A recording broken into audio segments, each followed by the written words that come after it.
صل على محمد وآل محمد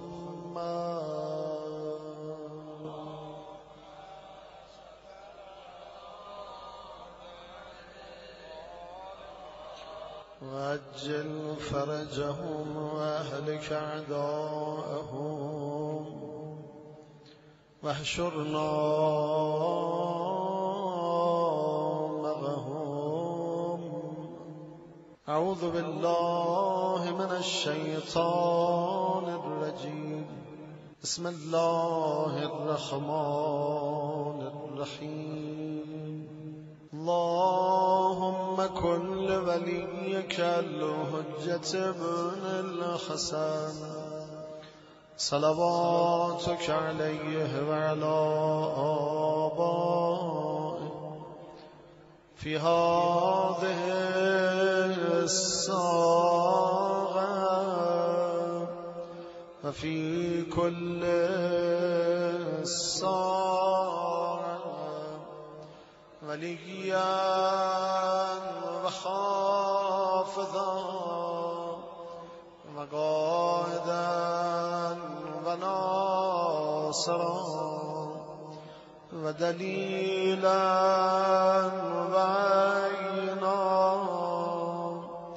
حتى تسكنه أرضك طوعا وتمتعه فيها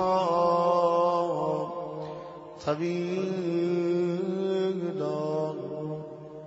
وصل اللهم بيننا وبينه وصلة تؤدي إلى مرافقة السلف. اللهم سرهني عن الهموم والغموم ووهشة الصدر ووسوسة الشيطان. يا ابن الحسن يا ابن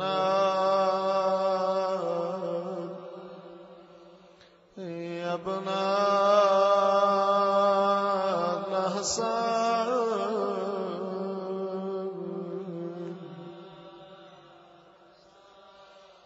يا ابن الحسن يا ابن الحسن.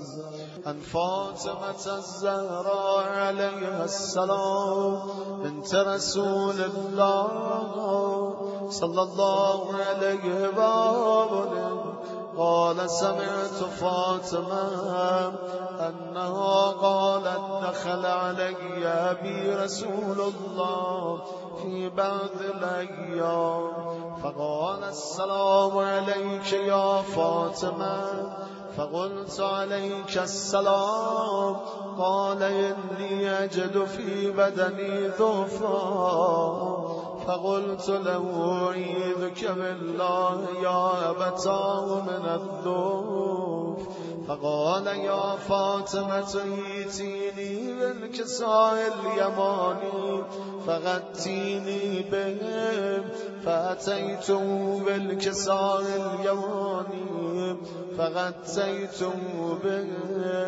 وسرت أنظر إليه وإذا وجهه يتلألأ كأنه البدر في ليلة تمامه وكماله فما كانت إلا ساعة وإذا ببلدي الحسن قد أقبل وقال السلام عليك يا أمه فقلت عليك السلام يا قرة عيني وثمرة فؤادي فقال يا أمه إن إني أشم عندك رائحة طيبة كأنها رائحة جدي رسول الله.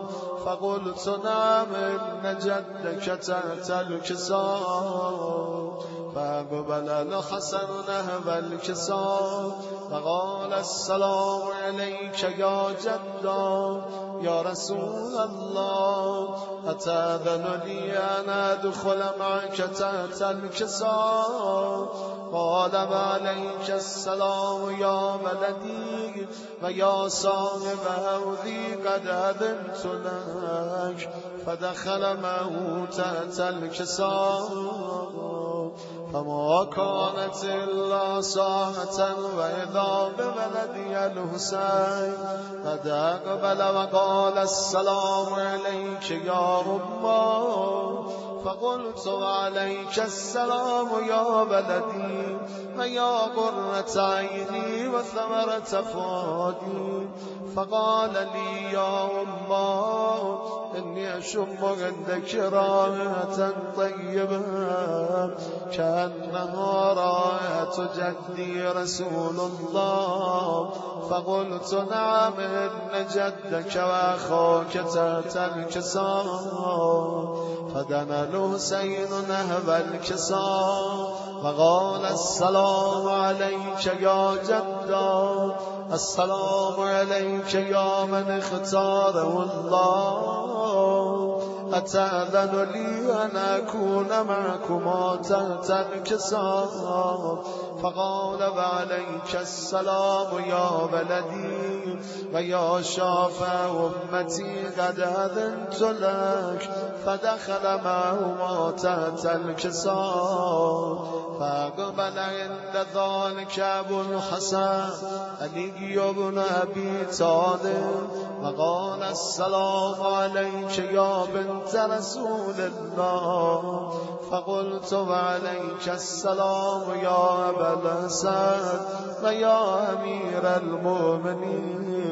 فقال يا فاطمة إني أشم عندك رائحة طيبة كأنها رائحة أخي وابن عمي رسول الله. فقلت نعم ها هو مع بلديك تحت الكساء. فأقبل علي نهب الكساء فقال السلام عليك يا رسول الله، أتأذن لي أن أكون معكم تحت الكساء؟ قال له وعليك السلام يا أخي يا مسيحي وخليفتي وصاحب لوائي قد أذنت لك. فدخل علي تحت الكساء ثم أتيت نهب الكساء وقلت السلام عليك يا أبتا يا رسول الله، أتأذن لي أن أكون معكم تحت الكساء؟ قال وعليك السلام يا بنتي ويا بضعتي قد أذنت لك. فدخلت تحت الكساء فلما اكتملنا جميعا تحت الكساء أخذ بي رسول الله بطرفي الكساء وأومى بيده اليمنى إلى السماء فقال اللهم إن هؤلاء أهل بيتي وخاصتي وخامتي، لحمهم لحمي ودمهم دمي، يؤلمني ما يؤلمهم ويهزنني ما يهزنهم. أنا حرب لمن حاربهم وسلم لمن صالمهم وعدو لمن عاداهم ومحب لمن أحبهم. إنهم مني وأنا منهم، فاجعل صلواتك وبركاتك ورحمتك وغفرانك ورضوانك علي وعليهم، واذهب عنهم الرجس وطهرهم تطهيرا.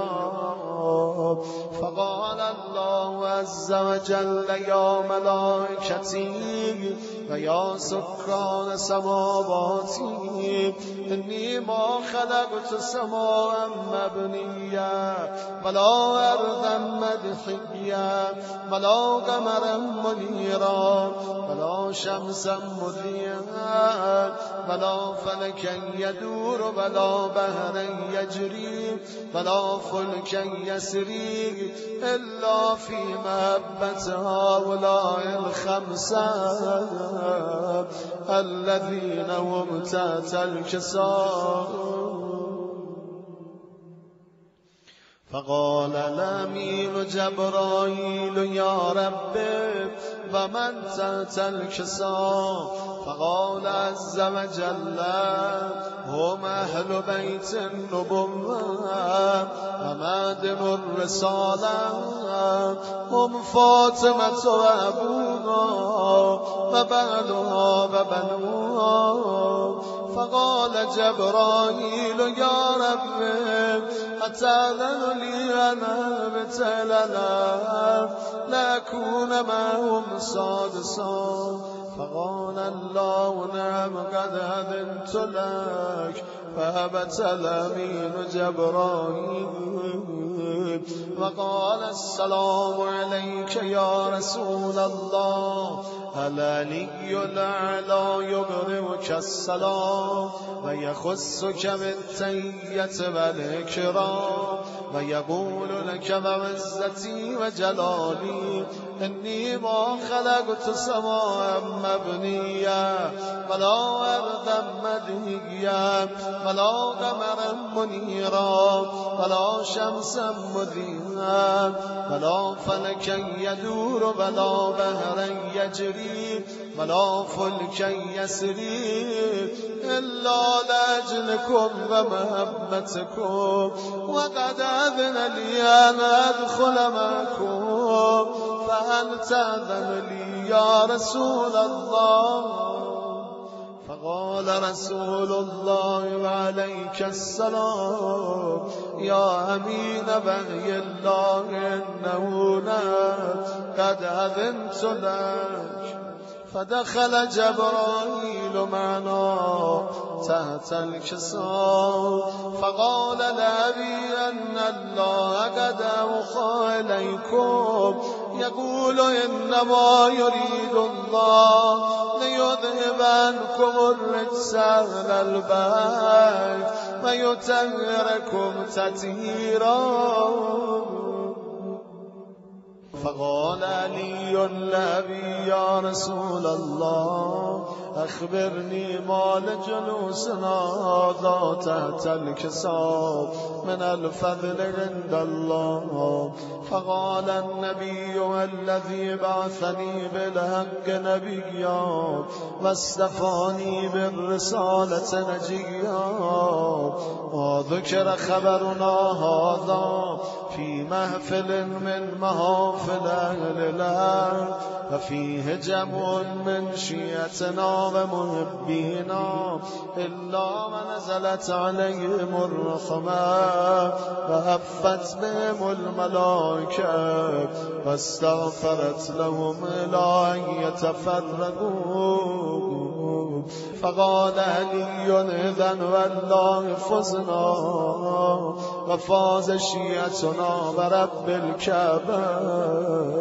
فقال النبي ثانيا يا علي والذي بعثني بالحق نبيا واصطفاني بالرسالة نجيا وذكر خبرنا هذا في محفل من محافل أهل الأرض وفيه جمع من شيعتنا ومحبينا وفيهم مهموم إلا وفرج الله همه ولا مغموم إلا وكشف الله غمه ولا طالب حاجة إلا وقضى الله حاجته فقال علي ذن والله فزنا وسعدنا وكذلك شيعتنا فازوا وسعدوا في الدنيا والآخرة ورب الكعبة.